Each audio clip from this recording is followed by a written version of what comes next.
Hello po mga kuya at atings. Welcome po ulit sa channel ko na 8 minuto lang.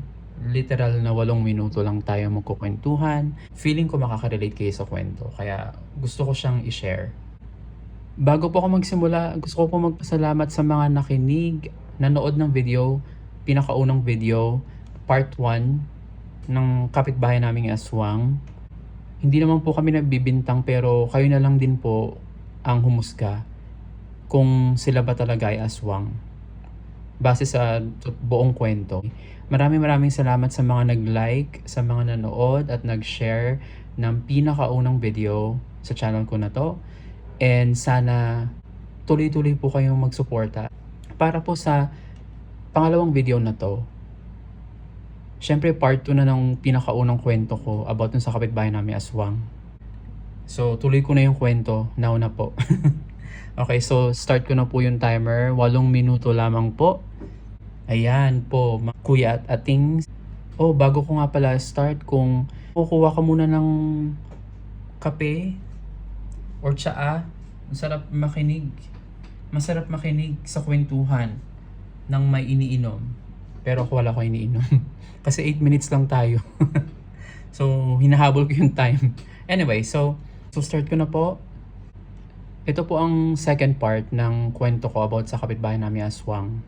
So naalala ko nung huli kong kwento sa part 1 na meron kaming kapitbahay na bagong panganak. So every time na umiiyak yung sanggol, kasi yung mag-asawa nakakarinig sila ng kaluskos sa bubong. So yung tatay matapang na lumalabas ng bahay talaga. May dala talaga siyang itak. So may mga gabi talaga na pag labas niya ng pinto, may talagang tumatakbo sa sagingan.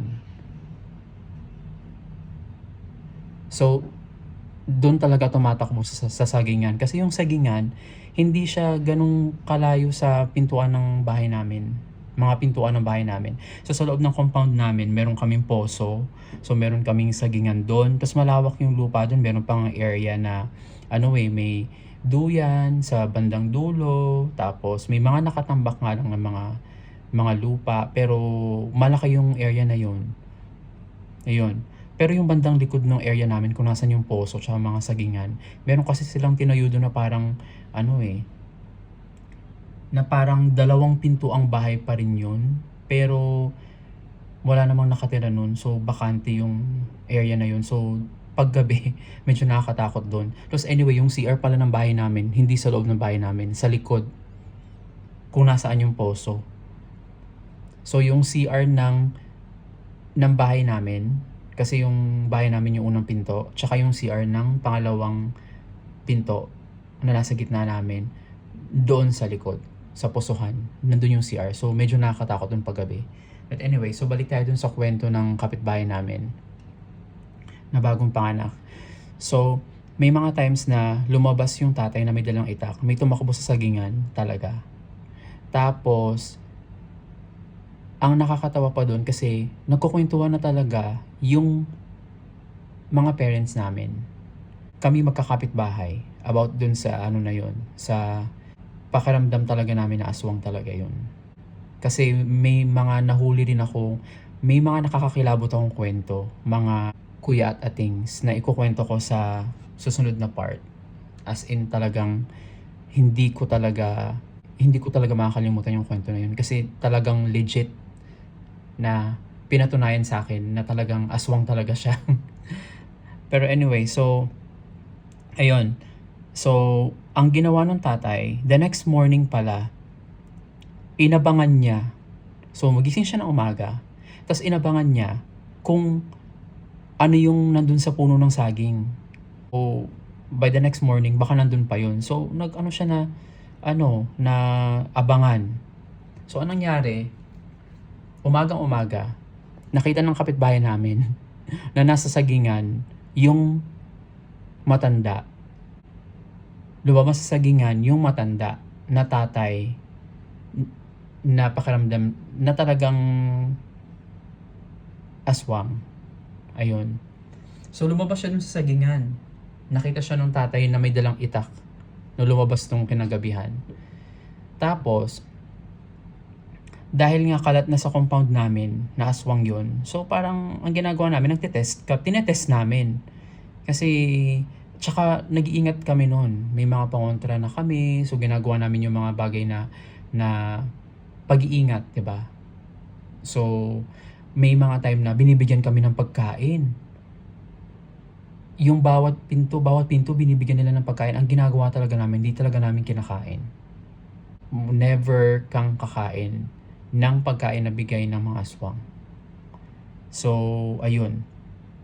So, isa yun sa mga sa mga ginagawa namin na pag-iingat. So, after nung kwento ng kapitbahay namin, balik tayo sa ibang experience ko. So, dahil ako ay nasa college noon, gabi na ako nakakatulog noon ang naalala ko kasi gumagawa ng homework, ganyan. So, may time na sumilip ako dun sa bintana. Kung naalala nyo sa part 1, nakwento ko na yung bintana ng bahay namin sa baba, kapag intentionally binuksan mo, makikita mo yung loob ng bahay nila. So may time na sumilip ako doon sa bintana na yun ng gabi. Pagsilip ko sa bintana na yun, yung isa sa mga anak nung aswang ay may sakit. Pagdungaw ko sa bintana, ang nakita ko doon, nakahiga ang anak na may sakit sa sofa. Tapos, ang tatay na pakiramdam namin, aswang talaga, dinadasalan niya yung anak niya. Tapos may mga pausok-pausok siya. Pausok-pausok talaga. Tapos, nung nakita ko yung scene na yun, talagang sabi ko, hala, grabe. Tapos sinabi ko yun sa mama ko, tsaka sa papa ko. Kasi parang sabi ko, hala, ba't ganun? So parang nakaluhod yung tatay sa harap ng anak. Sa anak na may sakit na nakahiga sa sofa. Tapos yung mga anak din niya nandun nakapalibot. Tapos may hawak-hawak siyang dahon. Tapos nagdarasal talaga siya. Tapos may mga pausok-pausok pa. So hindi ko alam kung ano yun, pero dahil nga kalat na sa looban namin na pakiramdam talaga namin na aswang yun, talagang nung nakita ko yun, talaga nagsumbong talaga ako agad sa parents ko. Kinuwento ko kung ano yung nakita ko. Tapos, after nun, gabi-gabi hinuhuli na namin siya. So, doon nag-start yung pag-iingat namin ng todo, tapos yung hinuhuli namin siya. Ganyan. Tapos, dumating pa yung time na, dahil nga sunod-sunod na yung mga nagkakasakit sa looban namin, kinumpronta ng mama ko yung matanda. Hindi ko alam kung ano yung sinabi ng mama ko pero hindi ko alam yung ibig sabihin ng mama ko nun. Pero nung sinugod niya yung bahay na yun, as in nagkagulo talaga sa looban, tapos sinabi ng mama ko sa matanda, itapon mo yung dala-dala mo. Kasi simula nang dumating ka dito sa lugar namin, nagkakasakit na yung mga tao dito. Which is totoo yung sinabi ng mama ko. Pero back then, hindi ko alam kung ano yung ibig sabihin ng mama ko na itapon mo yung dala-dala mo. So nitong malaki na ako, doon lang namin naintindihan na yung pala yung parang may bato daw sila na dala-dala. Ayun. So, ayan na. Tapos na ang part 2. So, abangan nyo po ang part 3 ng aking kwento. Marami po talagang kwento pa to. Napakahaba nito. Mga kuya at atings.